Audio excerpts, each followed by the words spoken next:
bienvenida al programa Entrevista de Cubavisión Internacional. Hoy vamos a conversar con un cubano que vive en los Estados Unidos, que ha sido una persona con muchos matices psicológicos y de todo tipo. Es un activista por los derechos humanos y es un profesor. Es una combinación explosiva porque además es una persona con una presencia tremenda en las redes sociales, en los medios de difusión. No extiendo más la presentación. Le doy la bienvenida al programa Entrevista a Carlos Lazo. Gracias por estar con nosotros. Gracias por tenerme hoy aquí.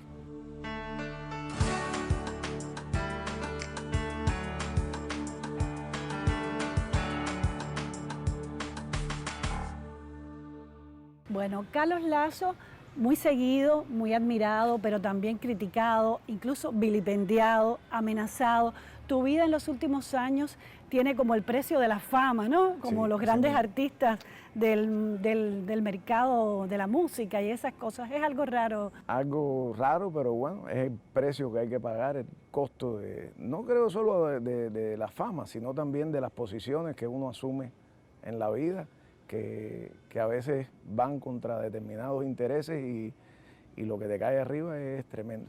Lazo, me gustaría empezar por preguntarte, ¿cómo te identificas a ti mismo? Tú eres un cubano americano, las identidades con guión famosas que son estudiadas por los analistas de la vida en los Estados Unidos y la inmigración. ¿Eres un emigrado? ¿Eres un exiliado acaso? ¿Cómo te identificas y qué importancia tendría para ti esa identificación? Yo creo que entre todas las identidades esas, la primera que yo trato de asumir, y lo primero que digo, soy padre, soy esposo, soy maestro, soy abuelo, soy cubano americano, y soy un ser humano, porque me considero, sobre todo, mi filosofía política es que soy un humanista, es lo que creo que soy. Pero y en cuanto a la emigración, pues soy un emigrado. Eres un emigrado que llegó a los Estados Unidos en 1991. Entonces no pensabas como ahora, ni tenías estas campañas que has desarrollado con tanta intensidad en los últimos años. ¿Cómo ocurrió ese cambio? ¿Dónde estuvo el punto de giro de Carlos Lazo de ser un detractor de muchas de las cosas que pasaban en Cuba, a ser un defensor de la isla frente al bloqueo y también a ser un amante de la paz y de los puentes de amor, de ese nexo que tiene que haber necesariamente entre nuestros pueblos? ¿Qué pasó ahí? ¿En qué momento ocurrió? Bueno, déjame primero echar un poquito para atrás y comentarte que yo, mi madre se fue de Cuba cuando yo tenía 15 años y me quedé solo viviendo en Centro Habana. Mi padre vivía aquí, me atendía y todo, pero ya estaban divorciados y viví como un hijo de vecino normal, pero estuve aquí, traté de irme del país en el año 88 y fui preso por salir ilegal del país. En aquel momento existía, la gente podía ir preso por esa situación y después me fui ilegal en una balsa. Y todas esas cosas me marcaron cómo yo me sentía con relación a mi país.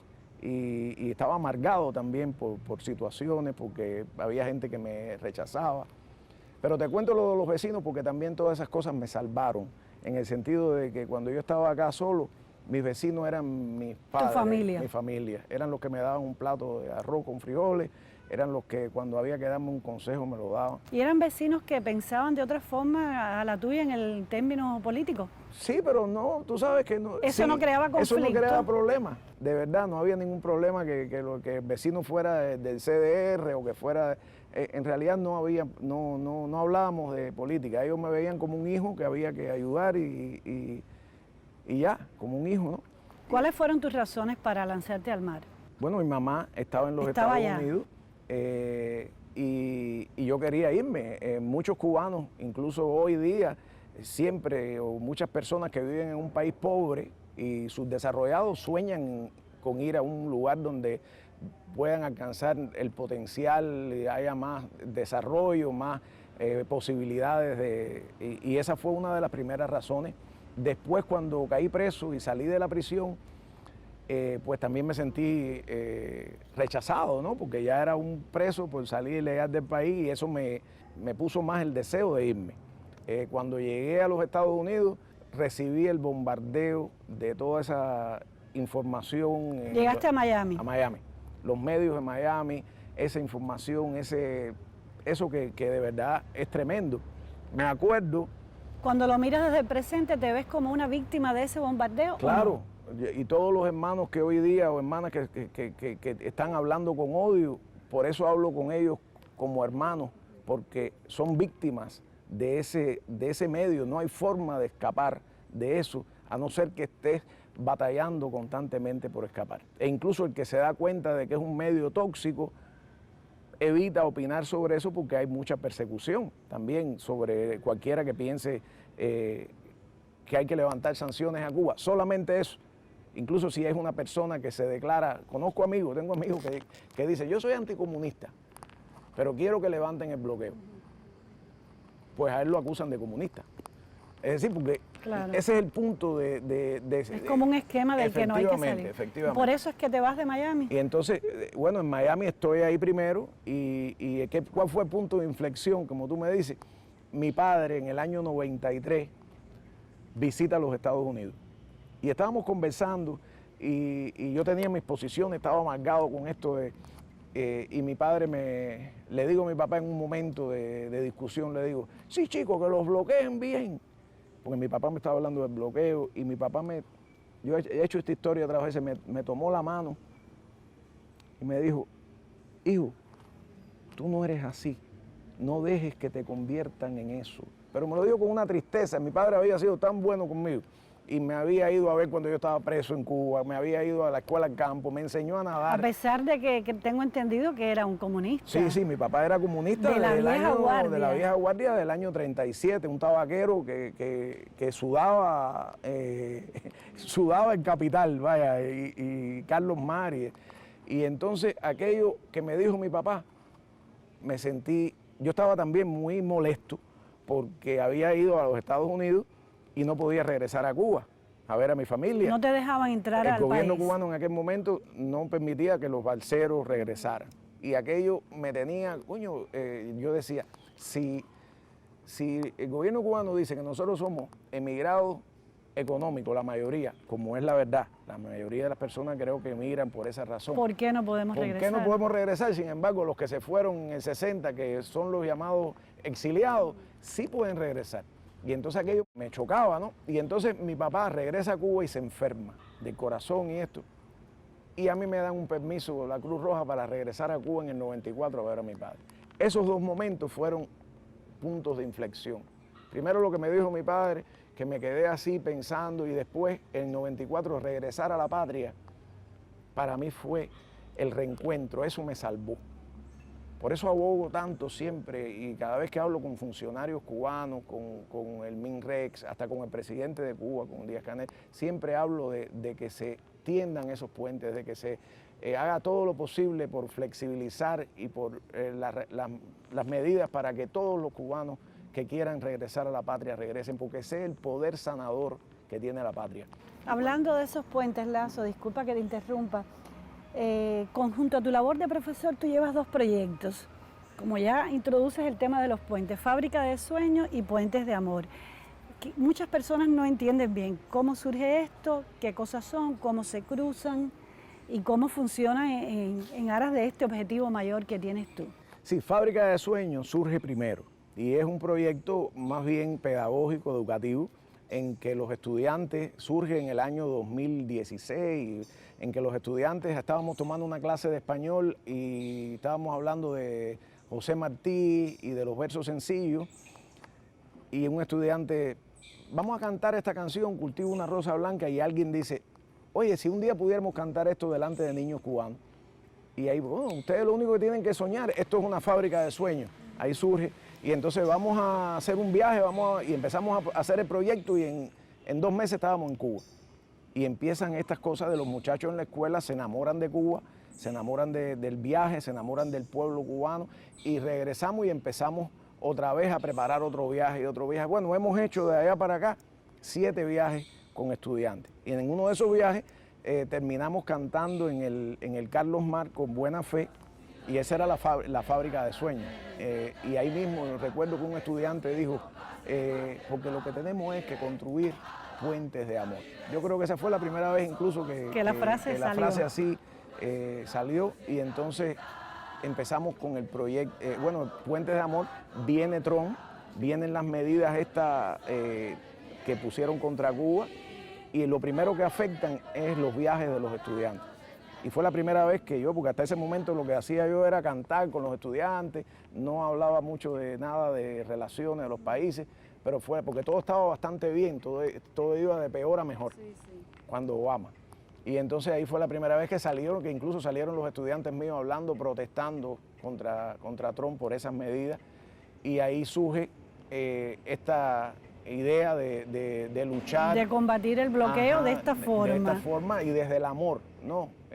Porque queríamos, había personas, conocía personas que más allá de las diferencias ideológicas, no importaba si eran de izquierda, de derecha, estaban en contra de estas sanciones que afectan a la familia. Lazo, ¿y tú crees que en alguna medida esas acciones que has llevado a cabo junto con otros cubanos en los Estados Unidos, por supuesto, han logrado hacer mella en el bloqueo de alguna forma?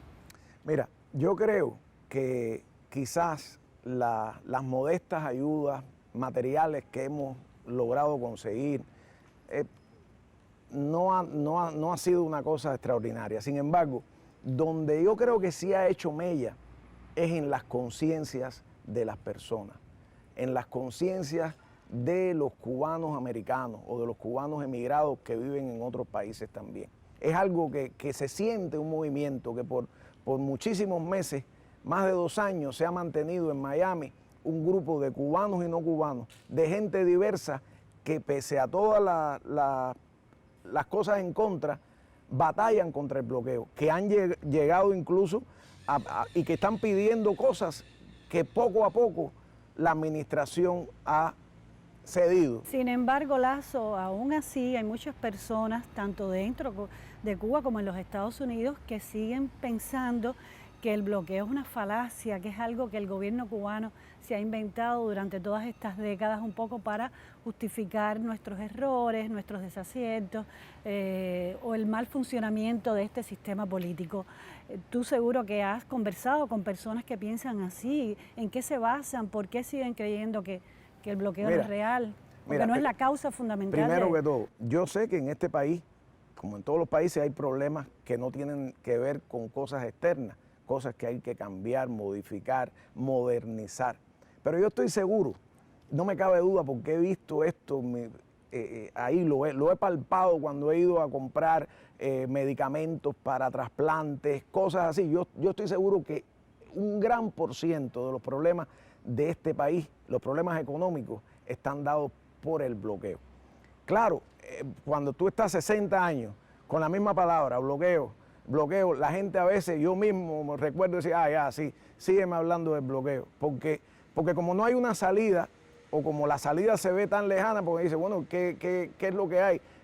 Además del bloqueo hay otros problemas, sí. Ahora, el bloqueo, tú puedes ver la diferencia te pongo un ejemplo, en la época de Obama, en los 2 últimos años, no se levantó el bloqueo, se levantaron algunas pequeñas medidas cosméticas. Sin embargo, la economía cubana mejoró un poquito. Yo creo que el que dice que no hay bloqueo, quizás lo diga porque no sabe, porque yo mismo estuve un día en el centro de ingeniería acá, de donde hacen las vacunas, y hablaba con una joven científico, y la muchacha me decía igual, yo hasta que trabajé aquí, yo no sabía, yo decía, era el bloqueo. El bloqueo, sí, sígueme hablando del bloqueo, ya. Pero cuando llegué aquí y vi y pude constatar cómo nosotros tratábamos de comprar determinados reactivos y nos ponían trabas, y cuando podíamos ya comprarlo a través de un tercer país, ya era tarde para ese ensayo. Cómo queríamos pagar un producto determinado y debido a que Cuba está en una lista de países terroristas, pues no se puede hacer a través de los bancos.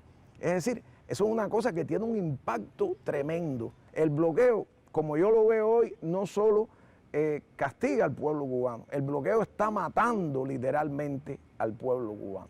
Te propongo que hagamos una pausa y enseguida continuamos con nuestro diálogo, y en la pausa me gustaría que los espectadores y los seguidores en nuestras redes de este programa puedan ver algo de lo que haces con la música, que es maravilloso. ¿Te gusta tanto la música, no? Me fascina la música.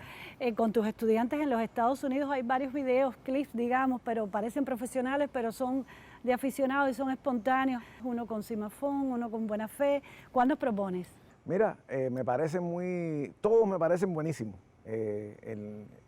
Pudiéramos utilizar el de Cimafón, Son porque tus fue aquí estudiantes. en Viñales, cuando Ajá. los estudiantes vinieron a Cuba, en uno de los viajes que hemos hecho a Cuba, Bueno, que fue perfecto. Eso es una forma de romper el bloqueo, Sí. al menos en las mentes, ¿no? Sí, claro que sí. Vamos a una pausa y enseguida volvemos en entrevista con Carlos Lazo. Me voy a mi casa. Mira, niña, pero si tú quieres me voy para la tuya. Si tú quieres yo me voy contigo. Si tú quieres yo voy para la tuya. Dile.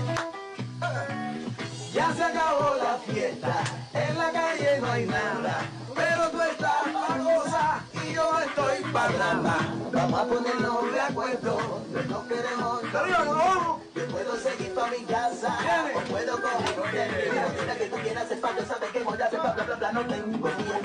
Ya me está cayendo de impaciencia, no la sorpresita, suelta el coro. Dice everyone, me voy pa' mi casa. Una noche diferente, una noche diferente. Me voy pa' mi casa. Una noche diferente. Igual si me llamas yo voy pa' la tuya. Si tú me llamas, pa' que te voy. Mamá, si tú quieres yo voy pa' la tuya. Si tú lo quieres, yo te lo doy. Para techo.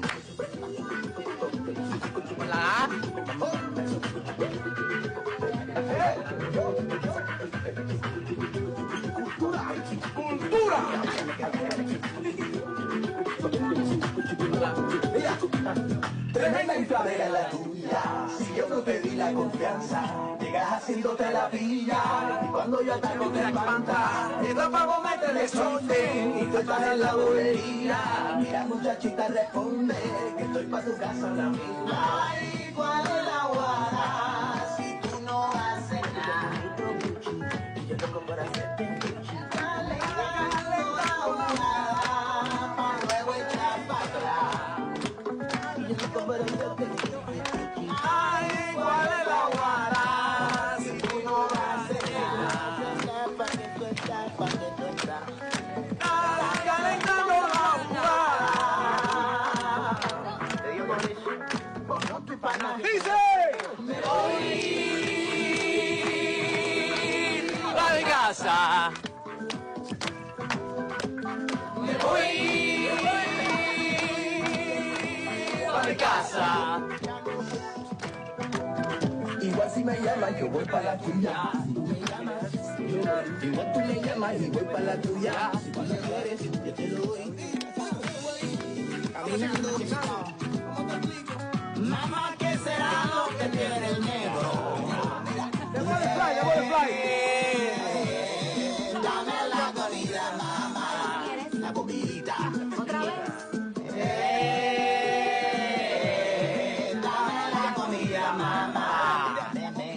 Ven, dámela, dámela, dámela, dámela, dámela, dámela, dámela, dámela.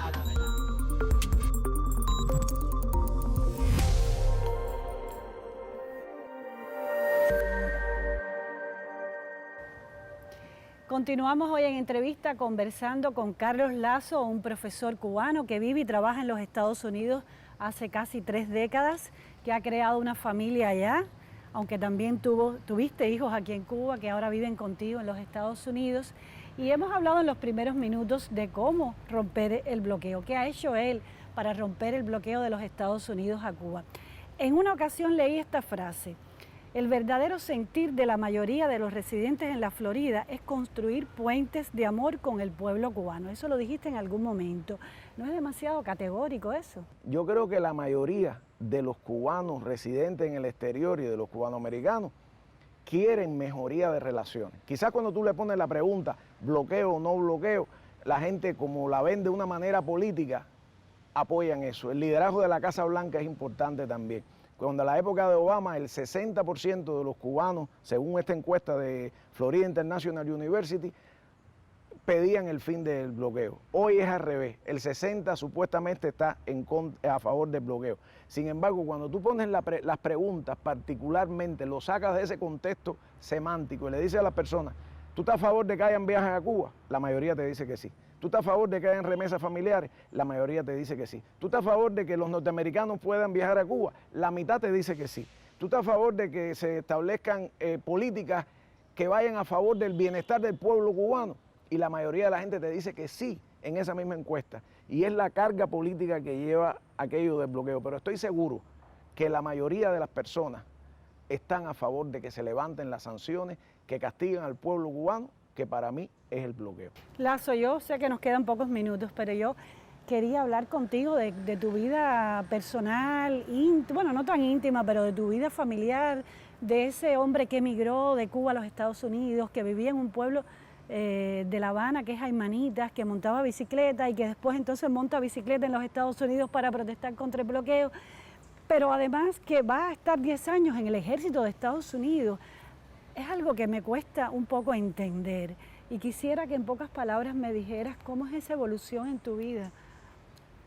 Como un muchacho de Jaimanitas casi contemporáneo conmigo, en que en los años 70 llevábamos una vida humilde pero contenta, feliz, de pronto está 10 años en el ejército de Estados Unidos y en una guerra contra un país. Sí, bueno, mira, yo me fui a vivir a Seattle en el año 98 y ahí me enrolé en la Guardia Nacional. La Guardia Nacional es una forma de milicia, todavía no había guerra. Y yo me sentía tan bien ahí en Seattle y de cierto modo quería que fuera un ejemplo para mis hijos, hacer algo positivo por mi país adoptivo, que es los Estados Unidos, donde he tenido oportunidades que quizás si no hubiera emigrado no hubiera tenido. Y me enrolé en la Guardia Nacional como médico de combate, es decir, como enfermero. ¿Y fuiste a Irak? Sí, pero déjame decirte, la Guardia Nacional es un cuerpo que usualmente se ocupa de desastres naturales, de terremotos en los Estados Unidos. Ahora, cuando vino la guerra de Irak en el 2003 y empezaron a mandar al ejército regular allá, y llega un momento en que ya el ejército regular no daba abasto y movilizan a la Guardia Nacional. Y en ese entorno terminé yendo a Irak y servir como médico de combate. Y bueno, me siento que salvé vidas de iraquíes, salvé vidas de norteamericanos. Creo que el ser enfermero en una guerra si algo en una guerra es más humano, es salvar la vida de las personas. ¿No tienes conflicto con eso de haber estado en una guerra, en una invasión de Estados Unidos a otro país? Fíjate que para mí, en cierto modo, incluso me aclaró mi mente.